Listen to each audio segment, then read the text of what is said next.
never different, I don't mind, never different, I don't mind, never different, I don't mind. I've been feeling kinda off, yo. I've been chillin' with my babe, yo. I was spending hella money, yo. I gotta save it in the bank, yo. Am I living just to pay, yo? Another comma I would lay low. Celebrate every day, go. Never going back, but I came close. I've been dealing with the loss, it hits. I've been feeling like a boss, real shit. Got me feeling like I'm off the tip. Mama never said drop, just drip. All right, today I'm here with Nicholas Alsup of 5 Elements. Now, is it 5 Elements Fitness, right? Yeah, that's the full name. Yeah. Mm-hmm. So, set the mood, guys. Sorry. I guess I met Niko in 2016 or 2017. 2017. You sure?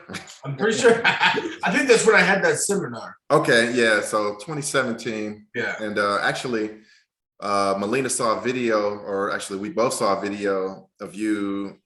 Maybe you were pushing hands. I would imagine, yeah. And she was like, "We should go visit him." I was like, "Yeah, we should." So we drove that nice, lovely 10-hour drive down and went to your workshop. And ever since then, I've been bringing you to Cleveland. I love it out there. Yeah, at least once a year, right? And getting some workshops in with you. Maybe you want to tell our viewers a little bit about yourself, your background, things like that.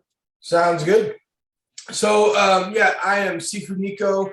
I've been training in Tai Chi for about 20 plus years. I'll just say 20 plus years because I started when I was 6. My father taught me, which he would say that I was pretty dedicated at 6. I wouldn't. I would say I was just influenced by my father doing strange moves in the yard. So, and from that moment, I decided to take it as a career, just because I could not see myself doing anything else. So from 6 on, I've just been doing martial arts. And music came about probably when I was like 14, maybe probably earlier than that. Did you start with guitar? Say it again. You started with guitar? Yeah, I started with acoustic guitar, and that was really nice. And then I went to electric guitar, and I can't imagine playing anything else. Those things were great. Yeah. So you started at 14. I started at about 16. Yeah. What was your focus when you started the guitar? I'm kind of going off a little bit into that. Yeah, no, that's fine. Yeah. So my focus was just learning chords. I didn't even know much about anything. I was just like, let me learn some chords and then let me figure. I remember going to this person that played guitar and asking them, I was like, how do you make this guitar sound like a mute sound? Like, and he was like, it's called palm muting. And I was like, yeah. But I was so intertwined in that. And I think it's because of the Tai Chi. I'll take it back there. Because of the Tai Chi, I found that in Tai Chi, after you learn your forms and stuff, you get to kind of create and just be and feel. And I noticed that was the same thing with guitar and stuff. You learn the structures and stuff. And then after that, you become creative. You can start to, make your own music and your own sounds.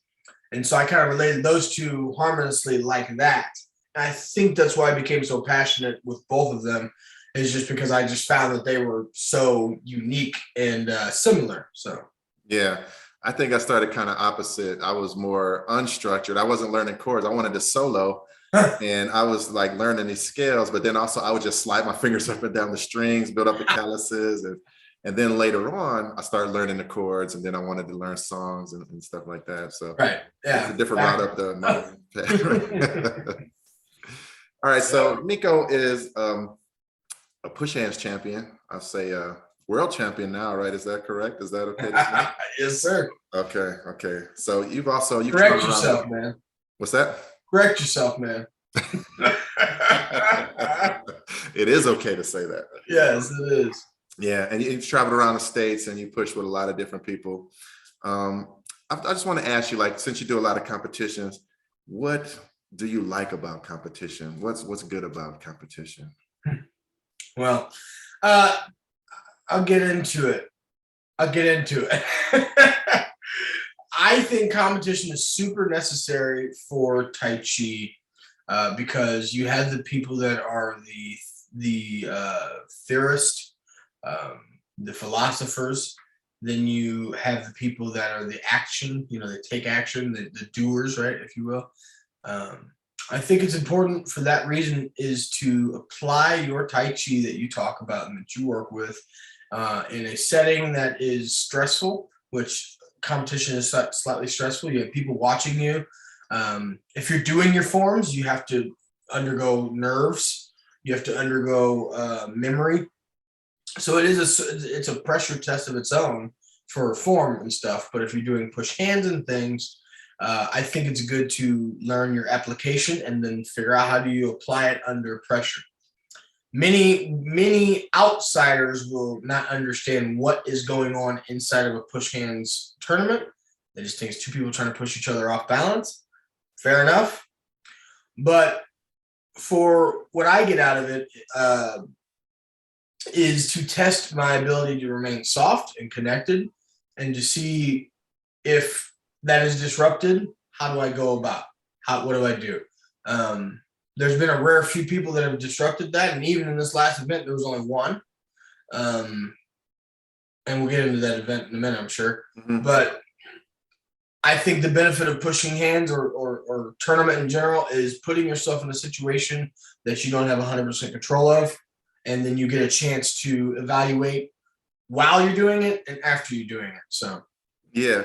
So I'm going to skip ahead and then kind of come back because I like what you just said, because during the workshop in Cleveland this year, you had the attendees to kind of do like a standing meditation with the eyes closed, right? Right. And then you and I were walking around with the pool noodles. We were making loud noises and sometimes even tapping them, right? Kind of lightly, but give them a little tap and trying to see if they could maintain that relaxed state. It's huge. Yeah. So it's like what you're saying is trying to be relaxed even when there's chaos. So it's easy to relax in a relaxed environment. It's easy to be calm. Yeah, if you have Chinese music on and nice environment, of course. Right. So when you push hands, that's kind of what you get out of it, no matter what the other person, how they come at you, whether I see a lot of people really bearing down into you and trying to give you a lot of force. And then, I can see how you just relax it and deal with it accordingly. And then, if they're smart, they kind of think after that, like, okay, maybe that's not the way to go. But then they don't always think, like maybe they think if I give more pressure, right, and then it doesn't pay off, right? So yeah. So would you say that was like kind of the purpose of like the workshop and showing that the show, and that's the philosophy that you take into the competitions and things? I love that you brought it there because that was exactly where I was going. Is even if you don't see yourself stepping into a tournament ever, maybe you might be 65 and health issues, or you're just doing it for health. That's totally fine. It's maybe not for you, right? But you still need to endure the element of chaos because we live in a world of chaos under some control. So if you are trying to actually find harmony, even if you're upper and you have some disability or you can't get to a tournament, you still need to be in a realistic setting of chaos, some sort of element that is off. And can you maintain your sensitivity? Can you maintain your calm nature that you're supposed to be learning from this form? Because if you're teaching it or I'm teaching it, and it's a perfect setting always, which is calming for everybody, they need to learn that first. Then they go home and something tragic happens, and they lose all their focus. It's because they haven't ever been under any sort of stress test, right? And now, if for a month straight you decide that we're going to meditate, I'm going to blast metal music and I'm going to smash the walls and all this stuff, that may not sound like a class that you would always run. But the benefit of it would be that they can be used to chaos. They can be exposed to it, if anything, even if it's once a month you do that. It's some sort of exposure that tings in the head saying, I've dealt with a little bit of this chaos and oddness. Now in my real life, if something like that comes in, I'm a little bit more prepared. So that goes for the real world and competition. Yeah, I can see that. So you're saying my methods are unorthodox for sure. Yeah. But so if you get a little taste of it, then it kind of prepares you. So even if you have been teaching for a while and you may be good in the classroom and with your students, but if you've never been in a pressure tested situation, then when it happens, it's going to be like an eye opener, right? And one of the biggest things that I always do to your class, your workshops, is I will say, okay, guys, I'm going to give you a huge push. Are you ready? And what happens? They fall over. Yeah. So, and that right there shows me that a lot of people, and it's nothing wrong with it. It's just not a normal thing to do. But that shows me that a lot of people have a predetermined tension for physical altercation. Mm-hmm. And so I can't say that I have lost all of it, but I can say that mine is not like the average person. Meaning that if you were to fake a punch at me, I wouldn't move my head immediately.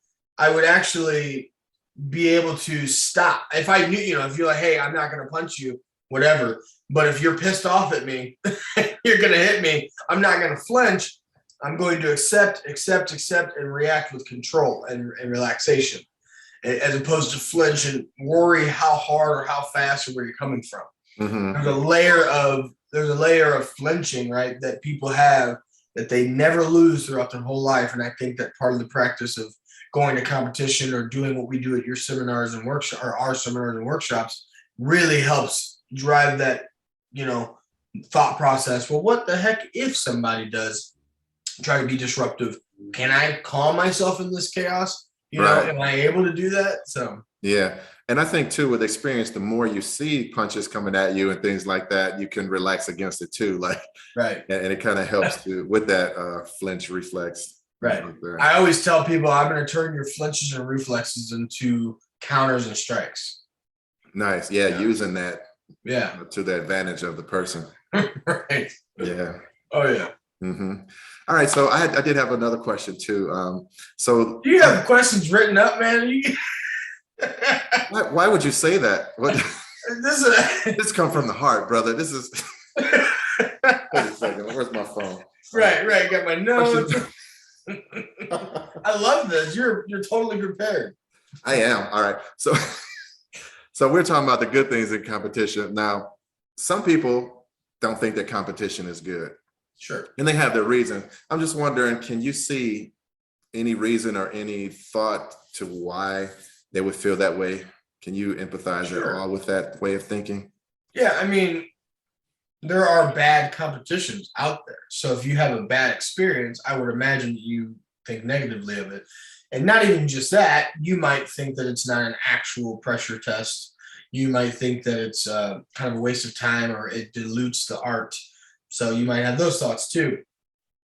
So I can understand that perception. I used to have a small perception of that myself, because I was like, what is the point of this? Me doing push hands with this person? I don't understand what I'm getting out of this. I actually had to be talked to by my father, who's been practicing the arts for 40 years. For those that don't know, Leroy Alsup is a certified BA. I'm not sure if you want me to curse or not, but he is a BA. No doubt.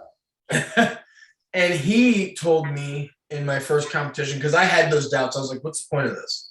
He told me, get in there, test what you're going to do in this setting, in this light, because this is a step towards real life. It doesn't have to be you getting mugged in the back and then you've never done anything. Right. At least you have some understanding of what your nerves are going to do, what this is going to happen. And then he's also get in there and network with martial artists, get to know what they're doing. If I would have never listened to that advice, I would have never got to experience Wing Chun. I would have never got to experience all these other Sai Jiaos and Sanda and all these other arts that people were doing, because I would have never met them. Some of my closest martial arts friends I've met through going to tournaments. Yeah. So I would say, if you have a sour mouth in your mouth, if you have a sour taste in your mouth about tournaments, go with a different mindset of, I'm going to be here to network. I want to just see how my nerves are when I'm being focused on, and maybe I try something that I've been working on, and I want to see if it works. Right? Mm-hmm. Can I remain relaxed? Who cares if you get pushed over 1,000 times? Can you remain relaxed under any sort of pressure? Can you redirect? Can you manipulate someone's energy? So I think maybe go in with a different mindset of, I'm not trying to go win. I'm not trying to be perfect, but I want to try some stuff. Yeah. Yeah. And I'm going to go back to what you said about like just doing forms. Like if you just go and do forms, there's a certain degree of nerves in that as well. Like you said, performing in front of people, and even a form that you may have done 1,000 times at home, you may feel a little differently doing it in front of somebody else. Maybe you make a little mistake. Maybe nobody notices but you. Nobody but, but you. Yeah, but you push through it. You get that experience. And sometimes I think when people have against push hands tournaments is like they see a lot of the clashing that people do in tournaments, and so that's why it's so good to watch your videos. But when people see force on force and they say, oh, that's not Tai Chi, competitions suck, and they just kind of write it off. But I think, like you said, going in there with that attitude of it's about what I want to do, what do I want to experience, can I put my skills to the test of neutralization and just meeting people, having fun. So I think we're on the same page with that. Now I'm just gonna be the one reading this off because someone sent me a message and I can't remember what it is. But they said the perfect blend of something about me. Let's see. They said you are like a bridge between the woo-woo, never competed, but my chi is too deadly for folks, and the hard knuckle. It's just physics, brute force, and mechanical technical guys. He says I'm right in between that. Nice. That leads into my next question, which and so that gets me going because you could be. I was turned off whenever I saw push hands like that, and then and then after I did my first couple of tournaments, I'm like, I said to myself, "There's no way that I'm the only person that pushes like I do." Let me go check this out. Right. So then I just made a run for it. Yeah. And then became 5-time grand champion in the ICMAC circuit, and I was just like, there's no point. There's no way. Right. So. Yeah. What's interesting, maybe the second or third push hands tournament I was in, a guy was pushing and I did this coiling and I put, and the referee, he started cheering like a cheerleader. He was like, yes. He was like, because he was so sick of seeing force on force, and we saw me coil. He was so happy, and he came up and talked to me afterward. He was like, "Who's your teacher? Where do you train?" And I mean, he was really happy just to see some redirection with a coil. But you're right, some powerful connection. Yeah. Now that I have you on here, I got to look back on here again because someone said something about you, actually. Yeah, people are talking about you, man. So I gotta come at you. But long story short, I don't know if I'll be able to find it right now. But long story short, someone said they trained with one of your teachers, Tony. I want to say. Oh yeah, Sifu Tony Wong. Yeah, they San Francisco. Yeah. Yeah, they said I can't find the message right now, but they said you may not know who they are, but they know of you, and they've seen us at our workshops and stuff, and they said that you have really good stuff. So nice. I wanted to send it over to you because there's a good compliment about you. So yeah, appreciate it. Yeah. Excellent. So what you said though, I really did have a question about that because Tai Chi practice is so vast. It goes from one extreme to the other. You have everything from the woo-woo down to, just like you said, people who only talk about leverage and mechanics and things like that. So I had two questions about that. Mm-hmm. And one, kind of like, just what does internal mean to you? Internal what? Internal martial arts. Yeah.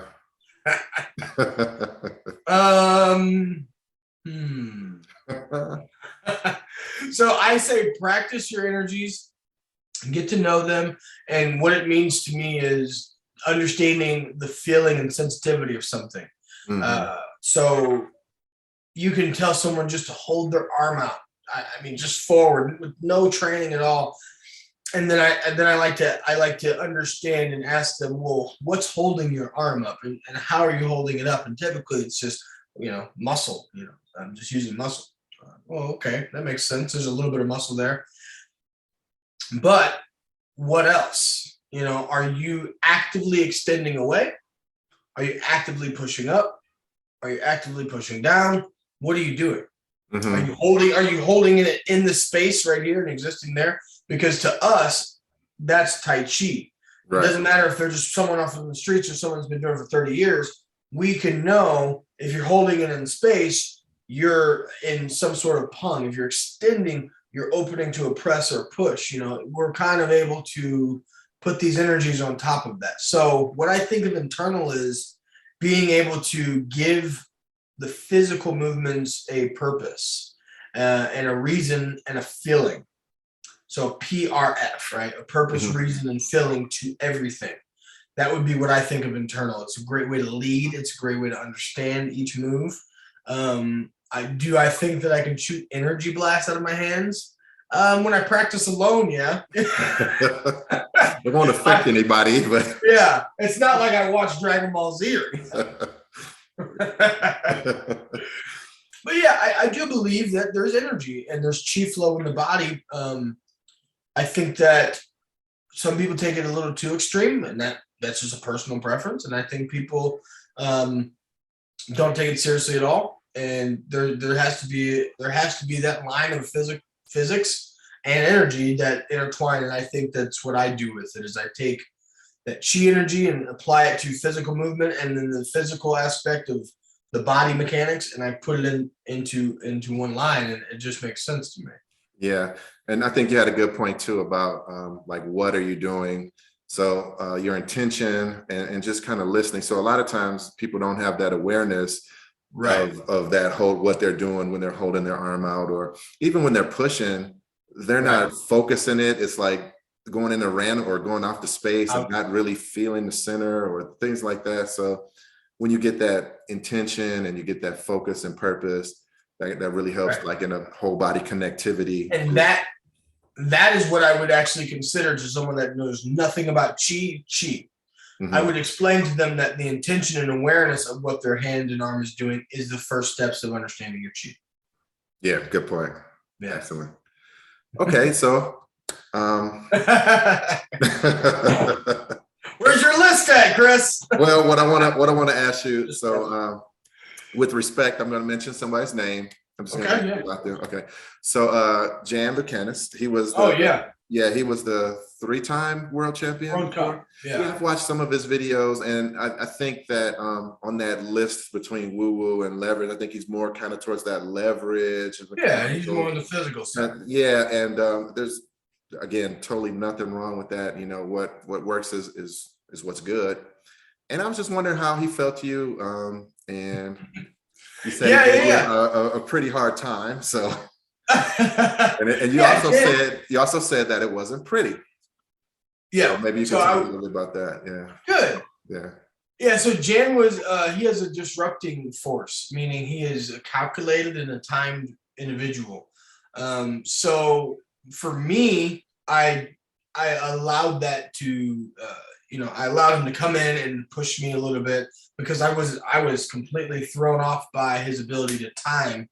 I would say his timing was in the beginning was probably one of the best timings I've dealt with in a long time. And so he began to push me, was never really throwing me or anything. I just was pushed off the platforms probably the first 4 times. But the thing about me is I'm absorbing and learning and understanding your energy. So it was kind of a fault of his to think that was going to be the whole session. Right. And Jan is extremely skilled at what he does, but he was not expecting me to adapt over the course of the workshop, or not the workshop, sorry, the competition. And so that's why I said it was ugly, because you'll even notice whenever you see the video, the first time he pushes me, everybody's like, whoa, like it was a big noise. Like, and I was just like, oh, just wait, guys, it's fine. And I would say that was cool to see that reaction, because people were expecting me to completely dominate like I was doing before. Right. I even said to my buddy Ricky that came to join me, he was from Orange County, he came out. Ricky's like, how do you think you're going to do against this guy? I was like, oh, he's going to push me several times. I even told Ricky that before. I said, oh, I know I'm going to get pushed several times. I know this. He's of a caliber of calculations and timing that I was not training for. Mm-hmm. But throughout the course of the pushing, he started to feel someone different because I just became a different person. You know, I'm not myself exactly. But it started to do a 180, and I would say that I was not a fan of the rules, and it's okay. It's okay because I was thrown into it and I accepted it and I did. I mean, I'm the winner of the entire tournament, so whatever. But I was not a fan of the rules because there was a lot of falling people were doing. Not my match per se with others, but there was a lot of falling and holding on to clothes when they were falling, and then they were calling no point for anyone, and it just really weird. So if someone's getting pushed out, instead of them acknowledging that they got pushed out, they were grabbing and holding on to ego and life and clothing. Yeah, and taking you down. So whatever, I dealt with that. And that's part of the reason why me and Jan wasn't as pretty as it should be. I'm being hard on myself. I've had people watch it and they were like, this is fine. But for me, I was being hard on myself because I'm like, well, I really want him to push me a little bit more like this because this is what I came here for. I wanted to be tested. But my ability to adapt overcame his ability to time and sense. Or actually, I wouldn't say sense. And with respect to Jan, I don't think he has much sensitivity. I think he's just a phenomenally timed individual. And I say this because I saw him pushing with other people, and they were able to move him effortlessly. Mm-hmm. Right? So to me, that doesn't make any sense because, and this sounds a little egotistical, I'll throw myself there. It doesn't make sense because I could point anyone in the crowd and they won't be able to move me like that. It would be a very tough thing to move me. So whenever I seen him getting moved and thrown around by a regular jiu-jitsu guy that just wanted to try it, I kind of thought to myself, well, he's an excellent time, he's excellent time push hands, but I don't think he has much root or sensitivity in the way that I see it, right? The way that I like to do it and root and understand and breathe and post and, get that good feeling in the Dantian and all that. But then we start to see things turn in the match. I start winning. And you'll see, I'm just catching on to the timing and slipping out of it and moving and twisting and whatnot. So I give props to Jan. He is a wonderful, wonderful athlete when it comes to Tai Chi. Yeah. Yeah. Is that video out yet? No, but there is not the direct video. Mm-hmm. So meaning there was two cameras that were looking at us, but there was a live stream that people said, hey, you did fine, because I told them, I was like, this is a battle, blah blah blah. And they're like, you did fine. So if you go to the live stream, I think it's actually you can just go to Coach Jan, his YouTube page, and you'll be able to find the live stream. It's nice. It's about 4 hours in. You just have to fast forward. So nice. But I will be posting once I get a hold of it if they have it. Well, congratulations once again on the yeah. I'm elated, man. I came out there looking for a challenge. I found a great elevated skill. I found good pushers. I was a little upset that I won, to be honest, because I wanted to be completely dominated. I wanted someone of equal, if not more, skill. But I think that the World Series of Push Hands is going to evolve into something for people like you, me, and other enthusiasts. That's going to be unmatched because they're paying winners. They're being supportive of adapting to rules. Because I talked to the owner, I said, "Hey, what do you think about us changing some rules?" He's like, "Let's do it. Let's move it, nice. And let's talk about it and see why." So I enjoyed the circuit.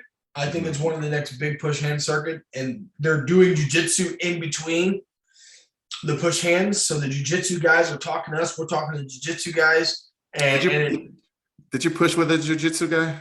Yeah. No yeah, because I saw the gi pants. Yeah. Yeah.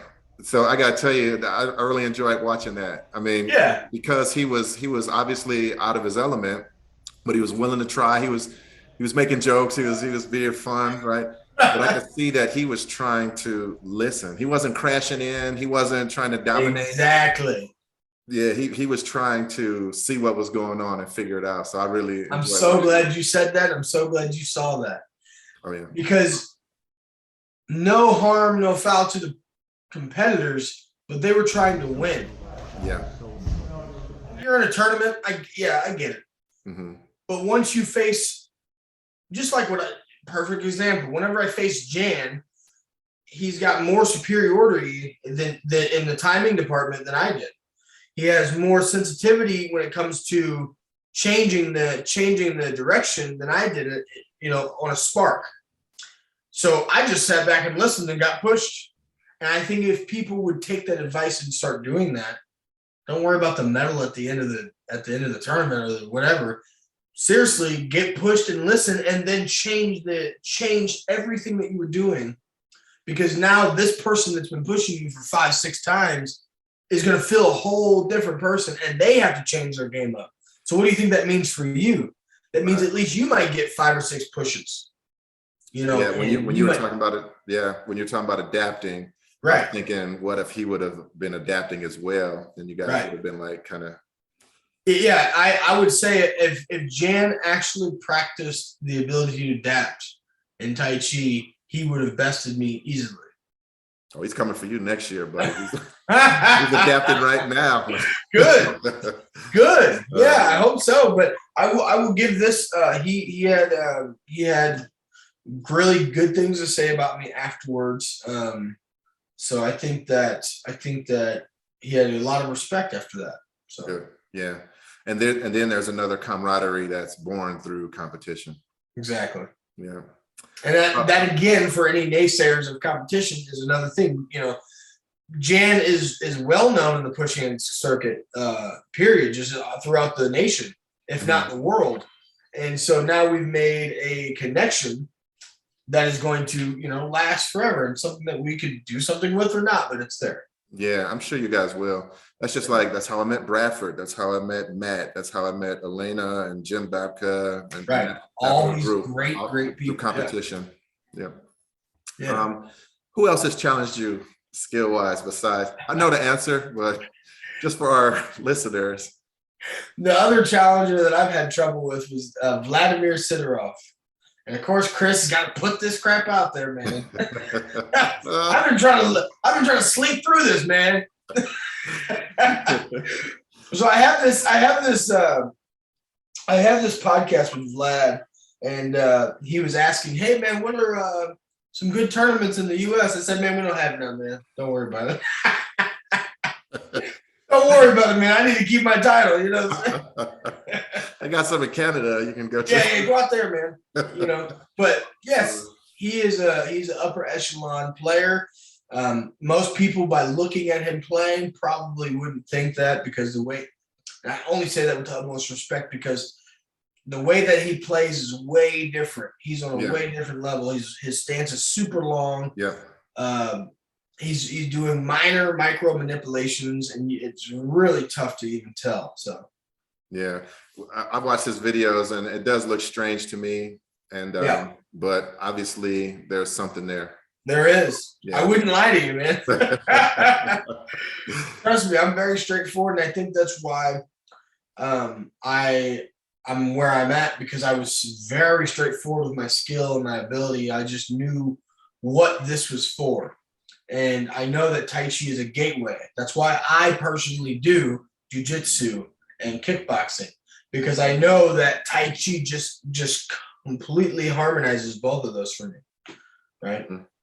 So there are some people that feel that Tai Chi is a complete art by itself. Right. But even in my practice, I felt that there was a ground element missing in Tai Chi, because no matter what Tai Chi class you go to, even if they're doing takedowns, they're just, they just let you back up after they take you down. And nobody on the street's going to do that. Like, oh, get back up. Come on. We got to come on, man. I'm sorry, I punched you to the ground. Now I'm not going to ground and pound you. Yeah. Get up. I'm waiting on you to get up. No. Now, here's the thing. You can you can teach, like you and I, so I'll go here with this.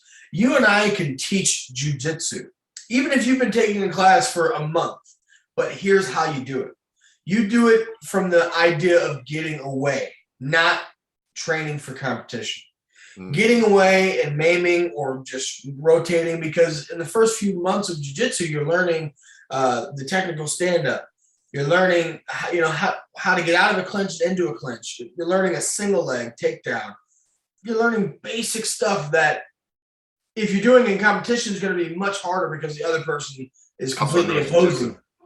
Right. But if you're doing to the average Joe Blow, they're getting flopped, because if you put your head on someone's forehead and then go down to the leg and pull, they're gonna be like, "What the hell did you just do, man?" Right. And get and get flopped. So if you're absorbing that information and applying it as a self-defense or just a mechanism to get away, maybe that's our way to get it into the Tai Chi world. Is I know you guys see this grappling and this stuff and you think it's wrestling and blah blah blah. But realistically, we're going to the ground. You're getting taken to the ground. If there's a big football player that tackles you from the back, you're getting knocked on your butt. It's just happening. Yeah, if you haven't been there, it's like being like a fish out of water. It you is. said, yeah, that's what I teach too. Like you said, just making niches, making space, getting away, not getting pummeled when you're on the ground. How do you frame, stop those strikes, get to your feet, take them to stand up, and then now you're back in your comfort. You want to be able to fight where you feel most comfortable. So if you're most comfortable on feet, make sure you can get back up onto your feet, Right. So I will tell you this. I've had a 15-year-old girl in a deep side control. And I told her, I said, hey, I'm not going to be a skilled person. I'm just going to get up. I'm just standing up. And it took everything out of me just to get up when she was in a deep side control. Mm-hmm. Right, with her head buried down, her shoulder in my, Yeah, cross-facing with the shoulder. That's a 15-year-old. Uh-huh. You know what I'm saying? That's enough to be able to hold someone down while help's getting, some helps come in or someone else can figure something out. And if you don't know what to do on the ground, you're just going to scramble, lose. Yeah. So I'd rather learn those basics than why not disregard them. Yeah. Yeah, I think you'd be more well-rounded martial artist just to learn those things. Yeah. Because like you said, if you don't know how to get up correctly, you're just going to scramble. You're just going to try to stand up, and you don't know that it's not going to work. You're going to give somebody your neck. You're going to give them your arm. Right. You're gonna get punched, pummeled, kicked, whatever. I'm just thinking about rolling, and you want to stay tight. You're not going to be like this. Yeah. All right, so I had questions about your time allocation because you do so much, right? You run the gym, you train people, you're training different types of people. Yeah. You're teaching class or Tai Chi, obviously, and you're doing your own training. You have to train yourself. Right. And what else? You have to practice your music, right? Not only practice your music, but you have to make your music, producing it, right? And then marketing. You have to all these things. So let me say, do you just have time slots during the day? Okay, from 10:15 to 11:45, I'm gonna practice my guitar. Then I'm gonna do this. Then or how does a day work for you? All right, hold on. Come here. This is my twin, Niko, right here. Okay. So it's two of you. I knew it. Yeah, there's two, man. You got. I think I almost pushed one of y'all out. I don't know. Yeah, you might. Yeah, that was the other guy, man. Oh yeah. So I just try to time it as best as possible. I trust my skills and I trust my ability to get up and go. I will say that the biggest change in my life to be able to balance all this was actually listening to a man named David Goggins. I don't know if you know who that is. Yeah. He is the truth. He is what it means to break down yourself to the very bone of mental health and existence, because you can go, everybody that's watching, you can go do your own research on David Goggins, and every bit of it will be extreme. But what I will say about it is I adopted a sense of his personality and mindset towards things. So, many people are like, how do you do it? And I'm thinking to myself, how don't I do it? It has to be done to me. It's a part of my life. I want to create, I want to do, so I'm going to make time. There's a lot of time in the day. I'm not going to waste much of it. I'm just not. You're right. I was just in LA on Monday playing a show, and then in the middle of the week, I'm meeting family and I'm doing a photo shoot. And then at the end of the week, I'm doing a Tai Chi tournament and workshop. I get it. It's a lot, but the balance comes from self-perseverance and the ability to never give up on myself and want to see these things grow. Because again, being in here, recording my music, I have to be able to balance it, record it, listen to it, go back to it, write lyrics, edit it, master it, and then I have to teach classes and all this stuff. So the short answer is time management is high up. The longer answer is I have a self-perseverance that doesn't want to see this fail. And I had a really hard talk with myself about 4 or 5 years ago, and I made sure I made a post on it because I go back to the post on Facebook every so often where I said, hey guys, I'm taking a few irons out of my fire because I believe I'm spreading myself too thinly or too thin, whatever. Yeah. But I made this a public post because I was doing even more than I'm doing now. Right. I was also trying to run a TV show, and do film, and videography and music videos and martial arts and music. I was like, who the hell do you think you are? Right. Who do you think you are? That twin over there is not actually there, right? Right. So I said, hey, I got to take irons out of the fire because I need to take care of the core things that really matter to me. And what once you can do that and strip away the other stuff is super important, but my core will always be Tai Chi and martial arts, and my core will always be music. So I'm going to heighten those things so far that I, maybe I can stand on them and then do other stuff. So nice. Well, I'm glad you're doing the music. I really enjoy the CD. I appreciate saying that. It's in the car. I don't even as soon as I start it up, it starts blasting, and then I'm driving the whole way just listening to it. So. I love that more than you know. Because I put my heart into my music and I love every bit of it. And I remember giving up on it one day because I felt like no one cared. And then I remember a spark happened where I got this random surge of motivation because, long story short, someone was sitting in my studio and I was going through songs, deleting them. I was just getting rid of them. I was like, I'm kind of done for a while. And she's like, play that song. And I'm like, okay, whatever. So I hit play. And she's like, don't delete that song. I was like, why? She's like, that's gold. A year later, it went viral and blew up. And it's called Addiction. Oh, wow. Yeah. And it went viral, blew up. I have a major recording artist on there. She's traveling the world. She's got millions of views. That started my ability to believe in myself because this person was just like, don't delete that. Why would you? That's gold. And I'm hearing trash, Right.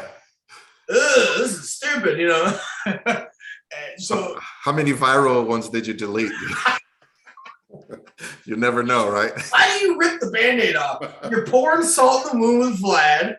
You're ripping the Band-Aid off with what it coulda, shouldas. This is Green Dragon Revealed, the truth, the hardcore. I love it. Yeah. There's so who was singing on the Drunk Driving? Yeah, Drunk at the Wheel, yeah. Drunk at the Wheel. Who was singing on that? Is that what you're talking about? Who is it? Sycamore. That's her stage name. Is that the same person you were talking about, or somebody different? Yeah. Oh, okay. Yeah. She has a nice voice. Very nice voice. Yeah, very nice voice. She was someone that I put a message out and she got back to me. And it's funny because at first I didn't really like her voice. It didn't resonate with me. And then I went and listened to several other people and I actually contacted another person. And then I was like, you know what? She actually has a good voice. I just didn't hear it with the song. I couldn't hear it on the song. But then I was like, let me give her a chance, called her up, messaged her, and we got it. And it was magical. Yeah, you picked the right one for sure. Yeah. Yeah. Oh, yeah. And that I ended it with that song because that hits deep. You know, that's a very deep message. I lost my friend from drunk driving, and I got to put this out there. Always find a ride, be safe, don't drink and drive, stuff like that, because you just never know. Yeah, and as I listen to the lyrics and that, I can feel your pain. How you're not only missing the person, but you feel for their family, and you miss hanging out with their family, things like that. So yeah, so it's definitely a moment that I get to, and I think it's like my own therapy. So welcome to my mind, Chris. You know? Yeah. Because, how do I get out now? yeah, it's like, get out. It is a way to really, really put my thoughts and the things I want to say out, and hopefully people can relate. And I have been getting some messages from people saying, "Man, this is super relatable. We love this. You know, we feel you," and they tell me about their experiences. And it just hits my heart. So, yeah, I imagine that in this country there are a lot of people who can relate to that. Through either personal loss or just from hearing it and knowing about that type of situation. Yeah, it's very deep. It is. But yeah, again, overall, I enjoy the feeling of making music and being able to produce it and put it out there. I know you do. All right, I'm gonna switch back to BJJ. Yeah. BJJ, how did you first get interested in BJJ? Well, there's this guy named Neil Winkler. He messaged me because he wanted to do Tai Chi. He's one of those people in jiu-jitsu that are at that high level of sensitivity, but they don't know how to extract what we have. Ward off left, roll back, push, ting, jing, fa, all that stuff. They don't know how to correlate those two. And he was super interested in that because he'd done some reading. And he's like, they're doing what we're doing, but it's different. So he met up with me, called me, then met up with me. And we did Tai Chi for like 4 years. And I didn't really even think to ask him about jiu-jitsu. But sometimes we would do, application, and very humble guy. There were several times where he could have taken me down, Right. And I wasn't even thinking about it. And then we actually got to the rooting of the bow stance. And he couldn't get me down through my bow stance. And then I was noticing he was he's doing some interesting things to try to get me down. I was like, can you show me what art you do? And then from that moment, I kind of fell in love with it, Right. Because it doesn't matter what level. Like if you're a white belt in jiu-jitsu, you are a white belt. Like it is a through and through system that you have to go through each step. So whenever I trained with him, I'm thinking to myself, there's no way that this guy can hold me down. You are 145 pounds soaking wet. And at that time, I was like 255. You know what I'm saying? and couldn't get up, couldn't move. He held you down. Held me up. It was not even only that, locked me up and choked me out. You know what I'm saying? Right. Like this. Yeah. So I got into jiu-jitsu because of Neil, and I become obsessed with it. I think now I'm going to be a head judge for push hands, and the winner of any competition can face me. That's just how it's going to go from now on. But my next adventure is wholeheartedly jiu-jitsu. I'm going to run that circuit. I think I'm ready to start that adventure. Are you going to do competitions? Yeah, that's what I'm getting at. That's what I thought. Yeah. I wanted this World Series one to kind of be like, not my last one, my last full competition, because I was kind of retired, to be honest. And then the owner of World Series called me. He's like, man, I got some money, man. We're paying these winners, man. I was like, count me in. $1,000, California, here I go. Right on. Yeah. Yeah. So out of respect, I think that circuit is phenomenal. I will support that circuit as long as they adapt over time and get better with the rules and stuff. I think that's great. But jiu-jitsu is next for me. I'm going to compete with Tai Chi. I've been working on this art called Chi-Jitsu for a long time now with Neil. Yeah. And I think that's next for me. I think that truly is. A lot of people have asked me, hey, do you want to fight? Do you want to do this? I'm honestly not that interested in fighting. I know I would do fine and I know I'd be fine. It might be a little fun, but I'm actually more interested in like the self-defense and the jiu-jitsu, things. Right. If it happens to be, there's a large purse, I might do it. Right. But we'll see. Can't blame you there. Can't blame you there. Yeah. Have you felt any like jiu-jitsu guys who have been soft, like you said, Neil had a sensitivity, right? So sometimes a lot of the, not bashing on anybody, but sometimes you get Tai Chi people that talk about softness, but then when you push with them, they're not so They don't soft. have it. So have you found that there have actually been some BJJ people who were softer than some Tai Chi people and more sensitive and things like that? Yes. The guy that you saw in the video over the weekend was softer than every push hands person. I saw that. Yeah. Yeah. Blew why my do you mind. think that is? Why do you think that is? Blew my mind because he's more in tune with threat. Yeah, that's it, right? he's been choked out, he's been armbarred, he's been pushed, pulled. Yeah. Everything. He's comfortable and relaxed. He has nothing to prove, nothing to show. Yeah, that's why. That's literally the answer because I kind of thought you would say that. That was in my mind. So yeah.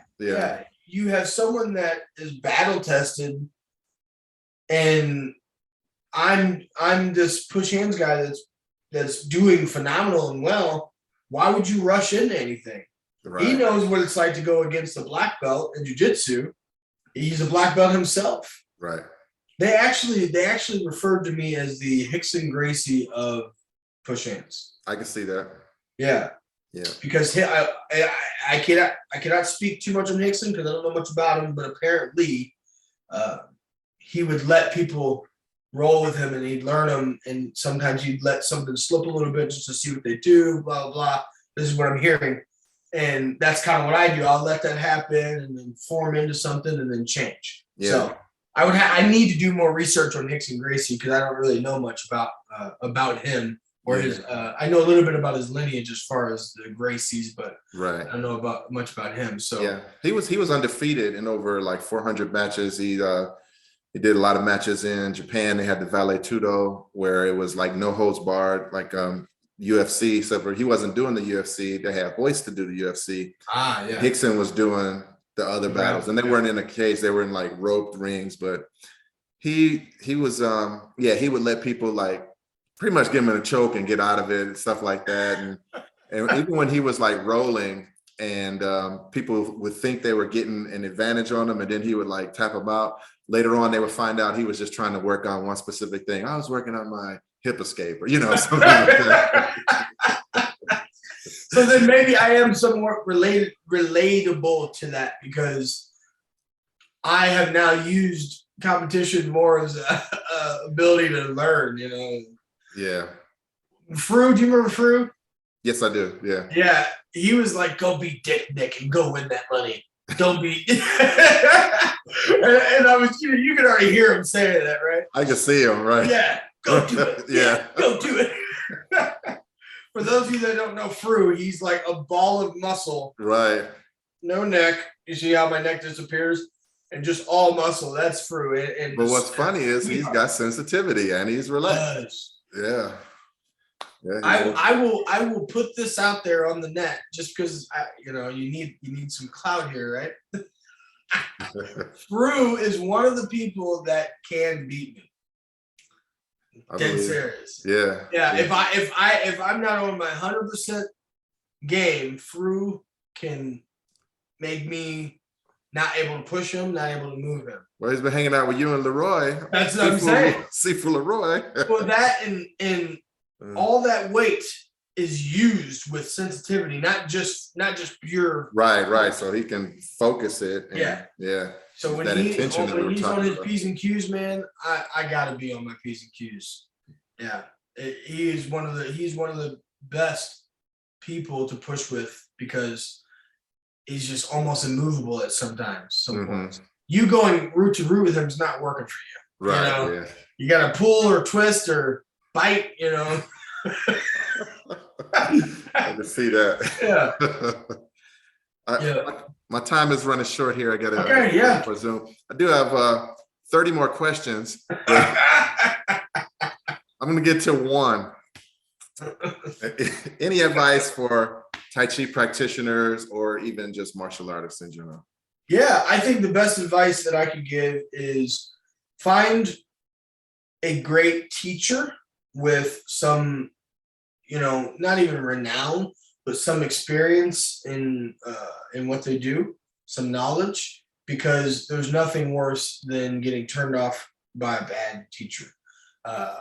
I know that with jujitsu and things of that nature, you have the ranking system, which a black belt is typically going to be pretty solid.